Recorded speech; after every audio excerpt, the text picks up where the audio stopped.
Olá, bem-vindos a mais um Deep Dive.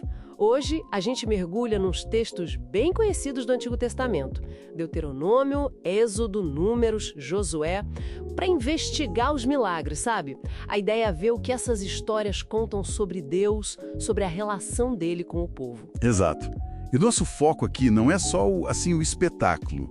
É tentar entender como esses eventos, sobrenaturais, eles funcionam quase como uma lente de aumento. Uma lente de aumento, como assim? Eles intensificam as lições sobre o cuidado de Deus.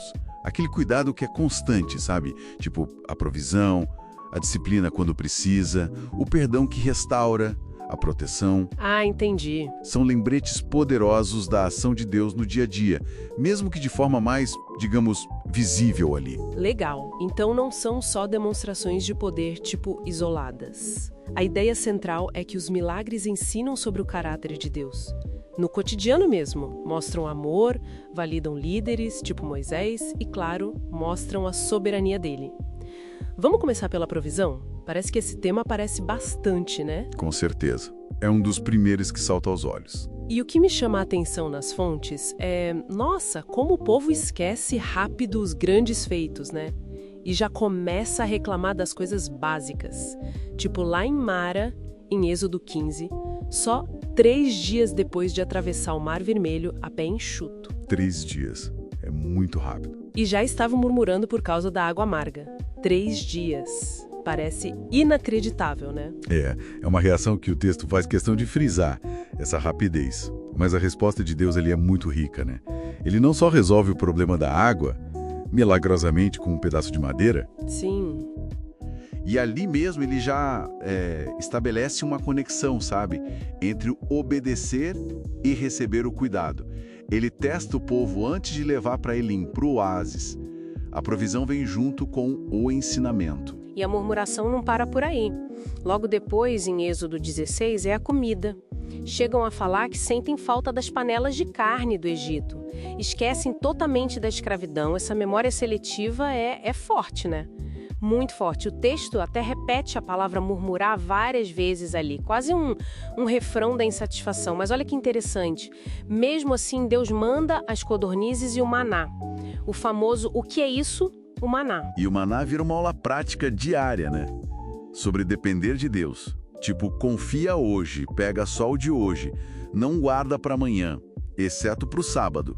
O sábado vira um teste de fé na provisão. E tem a ordem de guardar um pouco, para contar para as outras gerações, para não esquecerem. Puxa, e ainda tem a água da rocha, não uma, mas 2 vezes. Primeiro em Refidim, no Êxodo, e depois, anos mais tarde, lá em Cádiz, em Números. Mesma situação, mesma reclamação básica. Isso mostra uma dificuldade persistente em confiar. Será? Parece que sim. Massá, que significa prova, e Meribá, contenda. Esses nomes viraram marcos dessa luta do povo, né? Mostram a fidelidade de Deus que provê mesmo com a falha do povo, mas também mostram que tem consequência. Deus provê sim, mas a nossa resposta importa. Agora mudando um pouquinho o foco, mas ainda nessa interação, os milagres também mostram um Deus que age com justiça, que pune, mas que também perdoa, restaura. Isso é meio complexo, né? É uma tensão importante que aparece nos textos. A gente vê isso na segunda vez das codornizes, lá em Números 11. Não é só provisão que nem da primeira vez. Não.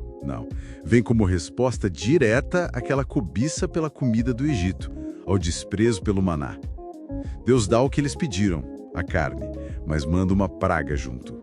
É um recado bem duro sobre gratidão e santidade. Falando em justiça e restauração, o caso da Miriam, irmã do Moisés, em Números 12, é um exemplo bem claro disso, né? Ela questiona a autoridade dele. Junto com Arão, né? Isso, junto com Arão, e a consequência vem na hora, visível. Exatamente. Deus defende Moisés publicamente e fere Miriam com lepra. É a justiça divina agindo. Mas aí vem a outra parte. Moisés intercede por ela. E Deus ouve e indica o caminho da cura. Depois de um tempo de vergonha, de separação, Ela é punida, sim, mas depois é reintegrada, mostra que o julgamento não anula a chance de perdão, de restauração. E a serpente de bronze, em Números 21. De novo o ciclo. O povo reclama. Impaciente, ingrato. Venenosas. E aí uma solução que parece até estranha, né? É um padrão que se repete, né? A impaciência leva à punição. Mas quando o povo se arrepende e Moisés ora, Deus não tira as serpentes dali. Ele dá um meio de salvação. Olhar para a serpente de bronze com fé. Olhar e crer para ser curada. É um símbolo muito forte, né? Da salvação que vem só de Deus pela fé. O próprio Jesus usa essa imagem depois falando da cruz. E, para fechar, as fontes também destacam muito Deus como protetor. A promessa da Terra Prometida não era só um presente, vinha com a garantia de ajuda para conquistar, né? Correto. A vitória não dependia só da força de Israel. A batalha contra os amalequitas lá em Refidim deixa isso muito claro. Aquela das mãos erguidas, é essa mesmo. O sucesso de Israel no campo de batalha dependia diretamente das mãos de Moisés, erguidas, segurando o bordão de Deus. Quando ele cansava e abaixava as mãos, os inimigos prevaleciam. Precisou de ajuda para manter as mãos levantadas. A mensagem é: a proteção, a vitória, vem do Senhor. E tem aquele detalhe que eu acho incrível, quase prosaico, mas muito poderoso, lá de Deuteronômio. As roupas e as sandálias deles não envelheceram, não se gastaram em 40 anos de deserto. 40 anos. É uma imagem fantástica, né? Mostra um cuidado de Deus que vai além do espetacular, que está nos detalhes, no dia a dia. É Deus sustentando o povo em tudo, até no básico, numa jornada super difícil. É uma proteção assim, íntima, constante. Então, se a gente junta tudo isso, água da rocha, maná, curas, vitórias, até as roupas que não gastam, esses milagres todos pintam um quadro bem consistente de Deus, né? O provedor que é fiel, o juiz que é santo, mas também perdoa e restaura, e o protetor que está sempre ali. Exatamente. E acho que a grande lição que esses textos querem passar é que esse caráter de Deus, essa natureza dele, não mudou. Mesmo que hoje a gente não veja, talvez, milagres tão espetaculares assim o tempo todo. Sim. A disposição dele em prover, perdoar, proteger, continua a mesma.